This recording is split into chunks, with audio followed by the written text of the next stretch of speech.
Hello, welcome to the video lecture for chapter 15.1. In this chapter, we're going to be discussing psychological disorders. This is really one of my favorite sections, both this and chapter 16. What I'd like you to know is the things that we're going to discuss are in the textbook, but I'm going to share some things that are not in the textbook as well.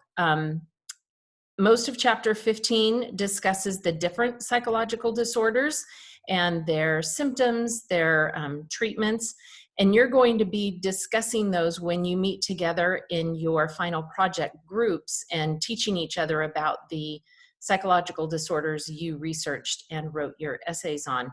So what I'd like to do is just share some other information that I think is helpful as we discuss this topic.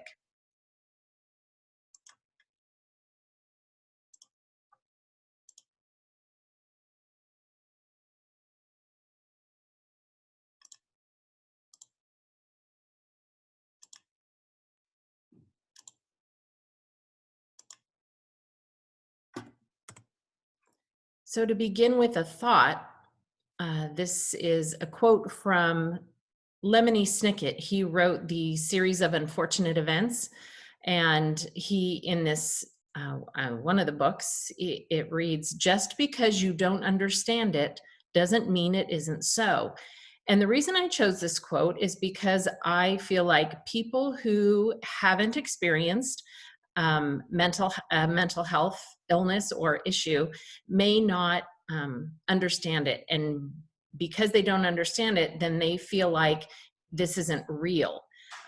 Because what's going on for the individual is happening for them emotionally and psychologically. It isn't something that we can take a test. We can't do a blood test and show that someone has depression. We can't do a blood test and show that someone has PTSD. They have been doing some interesting work with imaging, brain imaging, to show some of these effects, which I think is really helpful.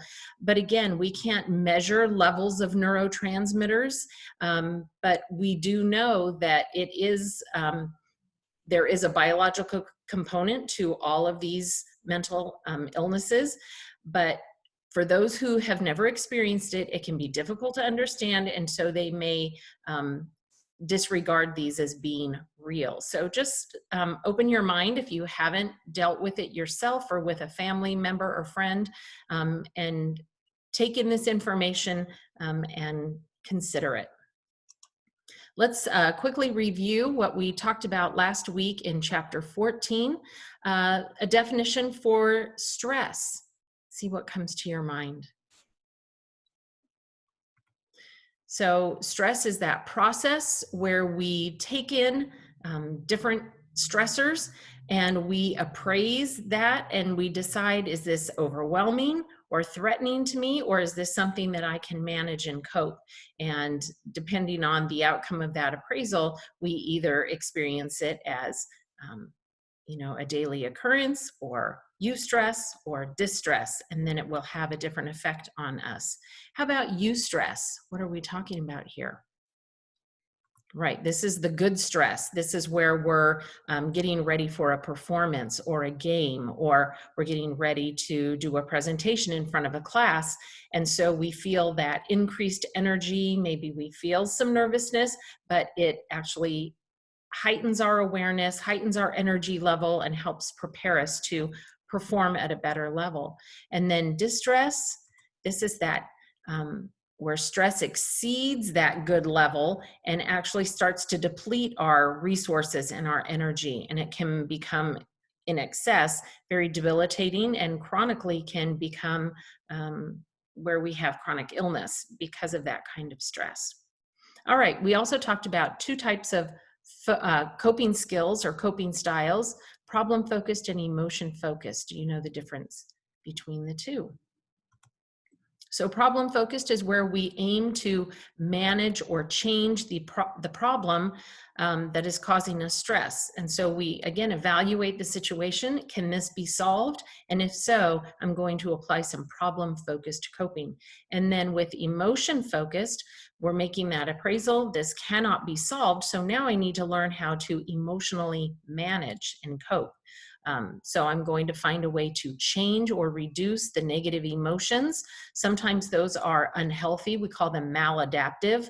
If I'm going to use substances, if I'm going to isolate, maybe I'm going to use food to help me manage that stress, but they can also be very healthy. Maybe I'm going to go exercise, I'm going to socialize, I'm going to use my religious faith to help me cope.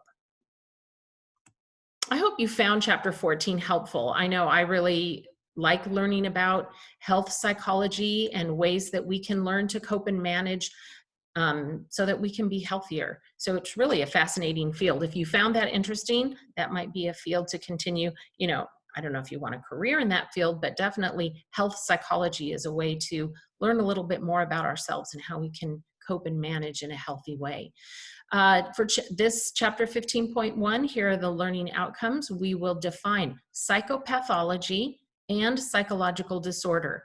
We'll come up with specific definitions for those terms. We will discuss perspectives on psychological disorders. We've learned a lot in these 14 weeks. How do the different perspectives in psychology view psychological disorders? How about psychoanalysis? How about the biological perspective? How about humanism? How about behaviorism? So we'll take a look at those. You'll be able to describe the diagnostic and statistical manual. You want to be familiar with that term. Right now, the APA is using the 5th edition, so you would hear it referred to as the DSM-5. So we'll talk about that.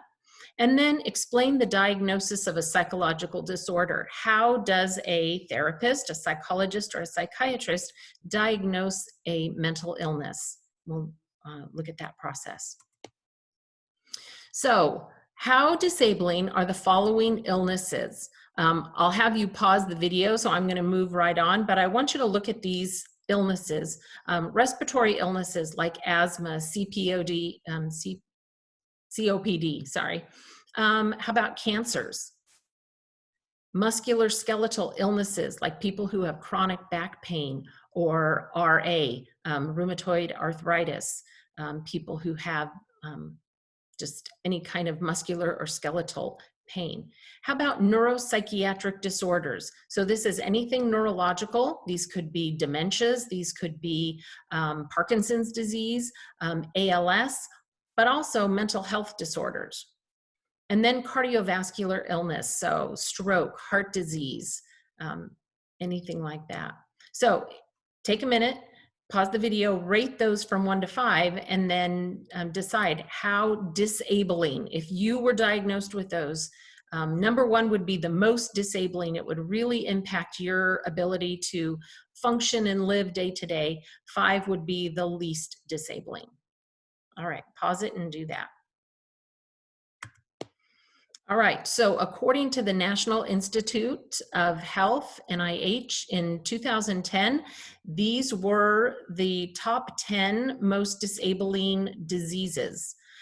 So neuropsychiatric disorders were rated number 1. And you can see out of 18.7, I think that's million, or percent, sorry, of the total US, and I don't know what the DALY, sorry.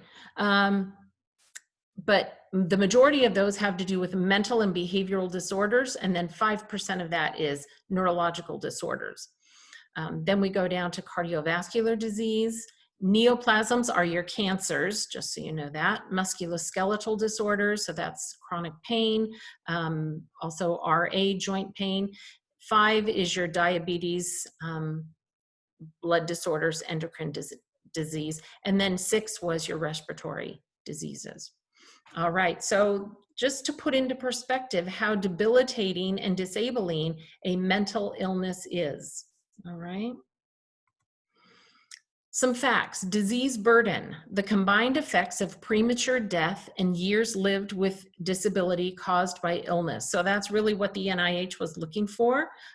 Disease burden, how much are we as a society impacted by these illnesses? Neuropsychiatric disorders, which includes mental illness, behavioral problems and neurological disorders are the leading cause of disability in the United States. Of the different mental health disorders, depression is the single biggest cause of disease burden when we're looking at mental illness. And that statistic is according to the National Institute of Mental Health. But this whole study was done by the National Institute of Health. Medical experts rate mental disorders among the most disabling illnesses, and that was the Journal of the American Medical Association in 2013. You don't need to know these statistics. I'm just trying to give you some context for why it's important that we understand psychological disorders. 1 in 4 adults experiences a mental illness in a year. So that's 25%, yet nearly 2/3 of that 25% will not seek treatment. And the majority of those would be men. And the reason for this is stigma. So when we're talking about stigma, we're talking about the shame or the embarrassment that someone would feel if they not only sought treatment, but felt like people found out that they were seeking treatment. So here's a definition for stigma: a mark of disgrace associated with a particular circumstance, quality, or person. And I would say it's important to understand culture. Not only our family culture, the family in which we were raised, but our larger culture. So if we look at,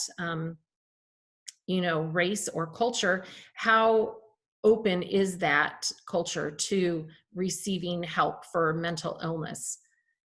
Over the past 30 years, the rate of suicide among men has been 3 to 4 times that of women. So important to notice the increase there with suicide rates.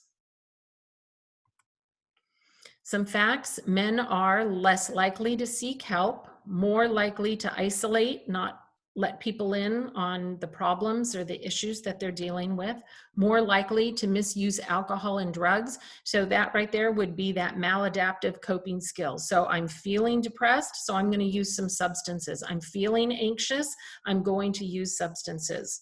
And what we know is those substances make these mental health issues worse, not better. They feel better temporarily, but when they wear off, we actually feel worse because, go back to chapter 3, we are messing with the neurotransmitters in the brain. So even though temporarily it feels better, it's a coping skill, we're making things worse. Men are at greater risk for homelessness and display more externalized destructive behaviors. So again, I'm not receiving help. So remember, with emotions, we have the ABCs, that behavioral piece. And one thing I do is I'm impulsive. I might be angry. I might act out and hurt people. One of the things we're seeing right now with COVID is that increase in domestic violence, right? So we're bothering each other. We're in close contact. And when we're feeling some of this depression, anxiety, some people tend to act out. All right. Oh, just going back, sorry. Glenn Close, the actor, she has an organization called Bring Change to Mind. And one of her campaigns is to focus on men and reducing that stigma of seeking help. So she has a lot of famous men, actors, performers, athletes who have dealt with mental illness, who are coming out and telling their story. And it's #Stronger-than-stigma. You can look up, I believe, Wayne Brady. He's a comedian, actor, and he is one of the spokesmen for that. All right, so what is a psychological disorder? What are we specifically talking about? Here is a definition: psychopathology. This is the scientific study of psychological disorders, including their symptoms and treatment.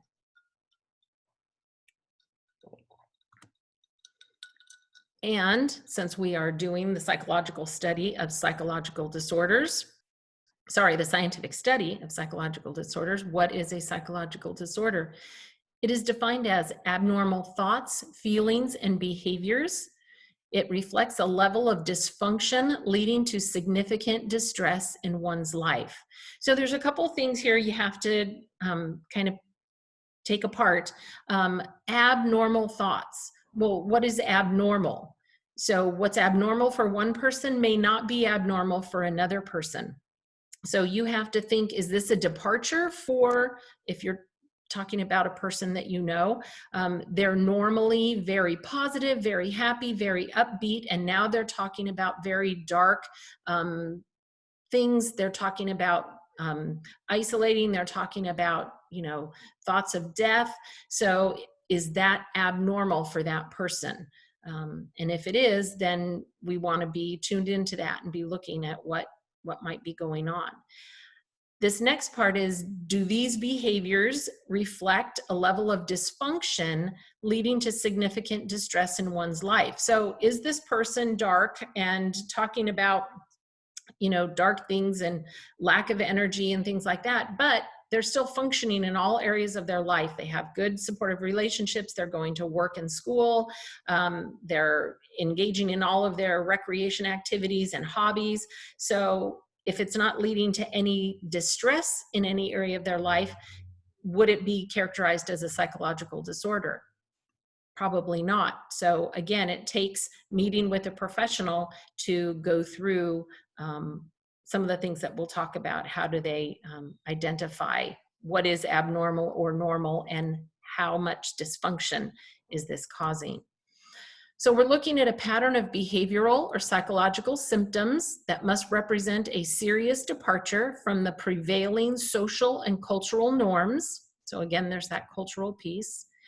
The standard descriptions of disorders found today in the Diagnostic and Statistical Manual of Mental Disorders. This is the manual that is used by clinicians to identify the different disorders that somebody could be presenting with.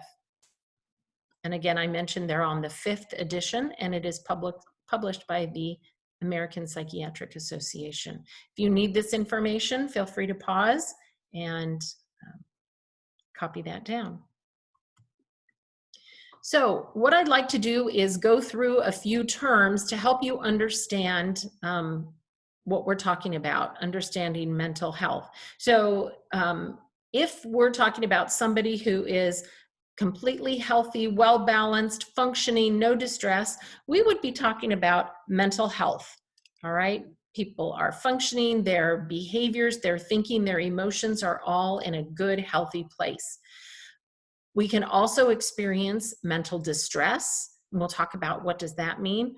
We can all experience mental health problems, which I would say right now with COVID-19, we probably are experiencing some mental health problems. And then there is that 1 in 4 over the course of a year that will actually experience a mental illness. We can experience mental health, mental distress, and mental health problems, and it is not considered a mental illness. You do not meet the threshold of a mental illness, all right? So mental health means having the capacity to be able to successfully adapt to the challenges that life creates for people, right? So life is hard things happen to us, but when you meet that stressor and you do that cognitive appraisal, do I have what it takes to manage this? Do I have a support system? Do I have the energy? Do I have the positive attitude? Yes, that's what mentally healthy people do. So it doesn't mean that mentally healthy people have just had a really super easy life, but they have had the supports at the time needed to remain resilient to face those stressors. The challenges that we face are both positive and negative. Getting into San Diego State, that's a positive thing, but it's also a challenge. Do I have what it takes to move on to the next level and, get the finances together, work, go to school and work at that university level? So that's a positive thing, but it can still be a challenge. Negative emotions are part of good mental health. Feeling sadness, crying, getting angry are normal. So it's not that if I'm feeling sad, now something's wrong with me. That's a normal part of life, especially when hard things are going on around us. So it becomes abnormal if that's the only thing we're feeling and we cannot pull out of it. So again, feeling angry, feeling fear, feeling sadness, those are normal emotions. We want to normalize that. it just starts to become a question when that's all I'm feeling, I feel nothing else, and does it start to affect my ability to go about my daily life? We can experience good mental health even when we have a mental illness. And I think this is something that people don't understand. I can be diagnosed with major depressive disorder and I can have really good days. In fact, when I'm recovered and I'm using my medication and I'm seeing my therapist and I'm seeing my psychiatrist, I should be having normal, happy days. All right.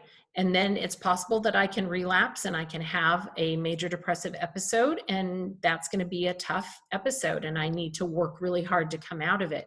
Just like somebody who has rheumatoid arthritis, if they're following their treatment plan, they should be feeling healthy and good. And then they're going to have a bout where the arthritis really cripples them, and they might not be able to leave the house and engage in their daily activities, but they're going to have to work really hard to get back on that treatment plan so that they can go back to living their quote unquote normal lives.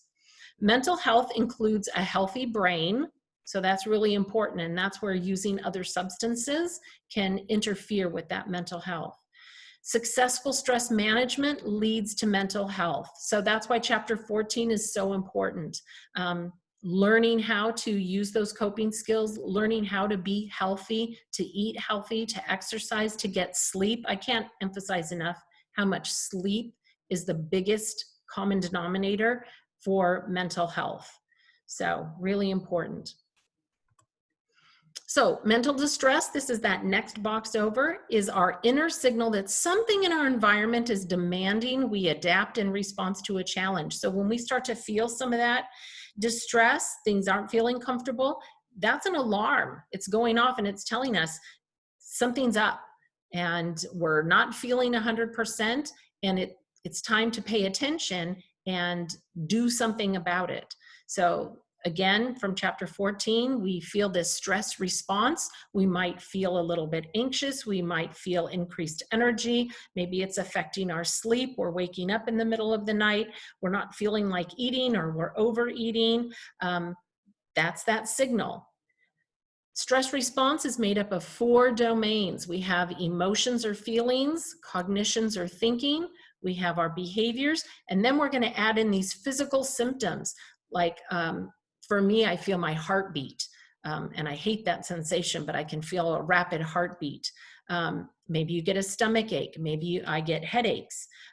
Maybe you get hot flashes where you just feel overwhelmed with like high body temperature. So what are those physical symptoms? Tense muscles. Mental distress occurs daily and is healthy.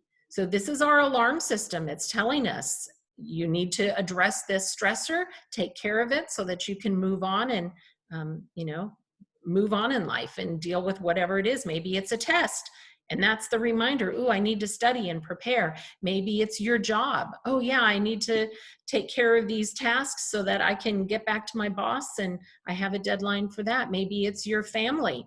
Oh yeah, I need to go over and take care of my grandma. I told her I'd get her groceries and drop those off. That's that alarm system telling us how to deal with these daily stressors. Mental health problems, they may occur when we are faced with larger than normal stressors. So right now I'm thinking there are a lot of people in the world feeling mental health problems, right? Some more than others. These stressors lead to difficulties in one or more of the 4 domains, right? We go back to emotions, cognitions, behaviors, and physical symptoms. So when we have mental health problems, we're now starting to see some real problems. Maybe I can't manage my emotions. I'm crying all of the time. Okay, maybe my behaviors, I'm acting out, I'm snapping at people, I'm angry at people. Maybe it's these physical symptoms. I can't sleep, I can't eat. Support is often helpful when dealing with mental health problems. What does support look like? Connecting with people. I can't tell you how much I enjoy just getting on Zoom. We use it in our family just to reconnect. To see the faces of people I haven't seen for 6 weeks just really helps me. And it's amazing because I didn't think it would. But we've done some birthday parties with neighbors and friends. We did a book club meeting last night. Get together and see people's faces. Medical treatment is usually not needed when dealing with mental health problems. So again, we're not over that threshold where I need a psychiatrist, I need medication. These are mental health problems that I just need to work through. All right, so what's going on for me and how can I take control of this? Do I need some mindfulness? Do I need some quiet time? Turn off the social media, turn off the news, go for a walk, be with my friends, socially on, find a way to connect, FaceTime, text, and just find that quiet peace that can help bring those mental health problems back into line. And then finally, we're talking about mental illness. So again, this is that 1 in 4. Mental illness is very different from mental distress and from a mental health problem. Mental illness arises due to an interplay between an individual's genetics and their environment. So just because you're dealing with the stress of what's going on right now in the world doesn't mean that you're necessarily going to experience a mental illness. You may have the genetic makeup to be very resilient, to have a big support system, to be able to manage in a very healthy, adaptive way. A mental illness is a medical condition diagnosed by a trained professional using globally agreed upon diagnostic criteria. Please don't let your parents or your friend says, oh, I've had depression and I think that's what you have. Okay, so that is not a diagnosis. You need to see a doctor, you need to see a clinician, a therapist, a psychologist who can properly identify that. A person with a mental illness is best helped by a trained health professional providing best evidence-based treatments. All right, so you're not taking medication from your cousin because they're on Zoloft and it works for them. That is not the way to handle what might be going on for you. All right, so let's take a look at perspectives on psychological disorders. Again, I'm going to do this activity with you. If you would stop the video after I give you these instructions and see if you can just, off the top of your head, record. So what I've done here is I have written the different psychological perspectives: psychoanalytical, behavioral, humanistic, cognitive, biological, and one from our textbook known as the diastasis stress model. So if you don't know about that one, you can just leave it off. And then I want you to think, how would a person in the psychoanalytical perspective explain the cause of a psychological disorder? What do I know about psychoanalytic theory? What do they believe is the cause of a psychological disorder? What do I know about behavioral psychologists? What would they believe is the cause of a disorder? Humanistic, cognitive, and cognitive is another one that is newer. So if you haven't read chapter 15, you might need to wait on that one. Biological, we know that, we did chapter 3. So again, how would these psychological perspectives explain psychological disorders? Take a minute, pause the video, see what you come up with, and then keep going. So let's just go through these quickly. Psychoanalytical perspective would say that the cause of the disorder comes from within the individual, and it's due to unconscious drives. It is outside of the person's conscious awareness. I would also add here that it's due to something that happened in the person's early childhood. All right, so the depression that I'm feeling, even if it's right now, that happens because of something that happened to me in my early childhood, and I am not able to feel resilient and cope.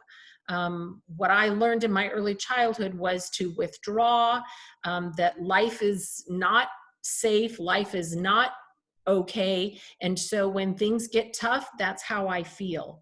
And so that would be a way to explain a psychological disorder. How about behavioral? All right, they believe that these are learned. So if I am feeling anxious, chances are I have learned this response from somebody, maybe my caregivers, my parents, people in my household that I was raised with. It's a history that I've seen. When things get tough, we perseverate. We think about things in a negative way. We worry about the what ifs, even though we can't control it. So the environment has taught me how to behave in this way.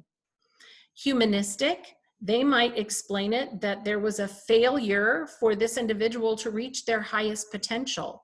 And so now that I haven't achieved everything I needed to achieve as a human being, I'm feeling unable to cope in this new crisis situation.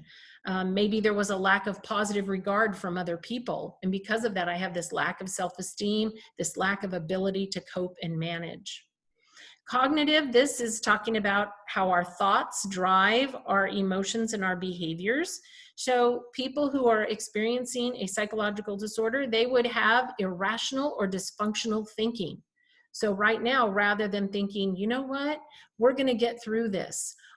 Things are going to be better than they were before, and I'm going to learn how to manage and cope, and I'm going to figure out a way. You know, we look at people who right now are like sewing masks for frontline workers, and they're turning their automobile plants into ventilator assembly lines, and they're just really adaptive and creative.